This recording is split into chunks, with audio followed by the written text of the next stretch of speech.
আপনারা যে শাসকের রক্তচক্ষু উপেক্ষা করে শহীদ মিনার ময়দানে এসেছেন, তার জন্য সকলকে জানাই সংগ্রামী অভিনন্দন। আজ সারা পশ্চিমবাংলা জুড়ে মাদ্রাসা শিক্ষার যে অবস্থা, সেটার দিকে আমাদের দেখা দরকার। আমরা লক্ষ্য করে দেখেছি, এই তৃণমূল সরকার আসার পর থেকে তিনি যে আওয়াজ দিয়েছিলেন, যে বার্তা দিয়েছিলেন পশ্চিমবাংলার আপামর জনসাধারণের কাছে, যে আমাদেরকে ক্ষমতায় নিয়ে আসেন, সাচার কমিটির রিপোর্ট বাস্তবায়ন করব, 10,000 মাদ্রাসা স্যাংশন দেব। কিন্তু এই তৃণমূল গভর্নমেন্ট, চোরের গভর্নমেন্ট, মাদ্রাসাগুলোকে চুরি করে তৃণমূল খেয়ে নিয়েছে। তাই আমরা আপনাদেরকে বলতে চাই যে তৃণমূল সরকার সারা পশ্চিমবাংলার যে 614টা মাদ্রাসা আছে, এই 614টা মাদ্রাসাকে কিভাবে ধ্বংস করা যায়, কিভাবে শেষ করা যায়, তার প্ল্যান এই তৃণমূল সরকার নিয়েছে। আমরা দেখেছি সিনিয়র মাদ্রাসাগুলোতে সেখানে শিক্ষক নিয়োগ হচ্ছে না, হাই মাদ্রাসাগুলোতে শিক্ষক নিয়োগ হচ্ছে না। এসএসকে থেকে শুরু করে এসএসকে যতগুলো মাদ্রাসা আছে, কোনো মাদ্রাসায় শিক্ষক নিয়োগ নেই। এসএসসি নেই, পিএসসি নেই, মাদ্রাসা সার্ভিস কমিশন নেই। তাই বন্ধু, আপনাদেরকে বলবো, আপনার আমার বাপ দাদা 14 পুরুষেরা মাদ্রাসার জমি দান করেছিল, মাদ্রাসায় সন্তানদেরকে পাঠিয়েছিল, আলেম বানিয়েছিল। উদ্দেশ্য ছিল একটাই, তারা আগামী দিন দেশ গঠনের কাজে লাগবে, দেশ গঠনের কাজে তারা নিয়োজিত হবে, সমাজ গঠনের কাজে তারা নিয়োজিত হবে। কিন্তু এই তৃণমূল সরকার, বর্বর সরকার, সেই মাদ্রাসাগুলো থেকে আজকের হাদিসকে তুলে দিচ্ছে, কোরআনকে তুলে দিচ্ছে, ইসলামিক যে তাহজিব তামাদ্দুন ছিল সেগুলোকে তুলে দিয়ে প্রাইমারি স্কুলের মতো রূপান্তরিত করার চিন্তা ভাবনা এই তৃণমূল সরকার নিয়েছে।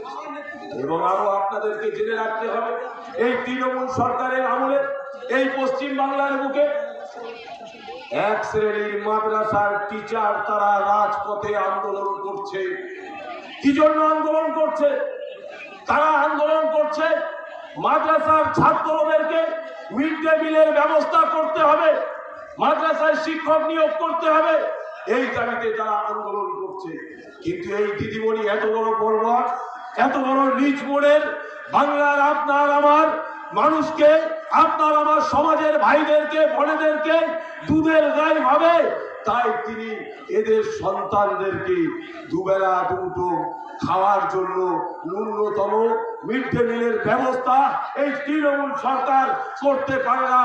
কিন্তু পাশাপাশি প্রাইমারি স্কুলগুলোর ছাত্রদের জন্য মিড ডে মিলের ব্যবস্থা হয়, কিন্তু সেই স্কুলের আশপাশে যে সমস্ত কুত্তাগুলো ঘোরে, যে সমস্ত কুকুরগুলো থাকে, তাদের বাচ্চার খাবারের ব্যবস্থা এই তৃণমূল সরকার করে।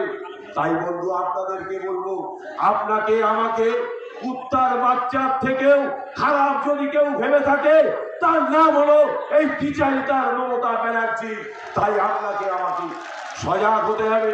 এই ভারত স্বাধীন করার জন্য আপনার আমার পূর্বপুরুষ, আপনার আমার বংশধরেরা যেমন ভাবে নিজেদের জীবনকে উৎসর্গ করেছেন, ঠিক তেমনি ভাবে মাদ্রাসা বানাতে, মসজিদ বানাতে, কবরস্থান বানাতে ওয়াকফ সম্পত্তি দান করেছেন। আজকের দিনে এই ভাউতাবাদ, দ্বিচারিতা, নির্লজ্জ বর্বর মুখ্যমন্ত্রী পশ্চিম বাংলার হিন্দু মুসলমানের মধ্যে দাঙ্গা লাগানোর যে চক্রান্ত করছে, তাই সকলকে বলবো, সংগ্রামী সাথী, আপনারা ইন্ডিয়ান সেকুলার ফ্রন্টের হাতকে শক্ত করুন, মজবুত করুন। আগামী দিন মাদ্রাসা ফিরে পাবেন, মসজিদ ফিরে পাবেন, খানকা ফিরে পাবেন, কবরস্থান ফিরে পাবেন।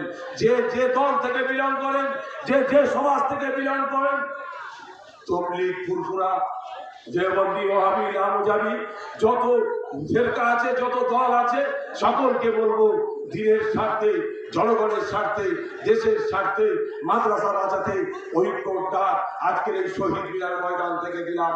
পীরজাদা নওশাদ সিদ্দিকী জিন্দাবাদ, ইন্ডিয়ান সেকুলার ফ্রন্ট জিন্দাবাদ, আইএসএফ জিন্দাবাদ, ভাইজান আব্বাস সিদ্দিকী জিন্দাবাদ।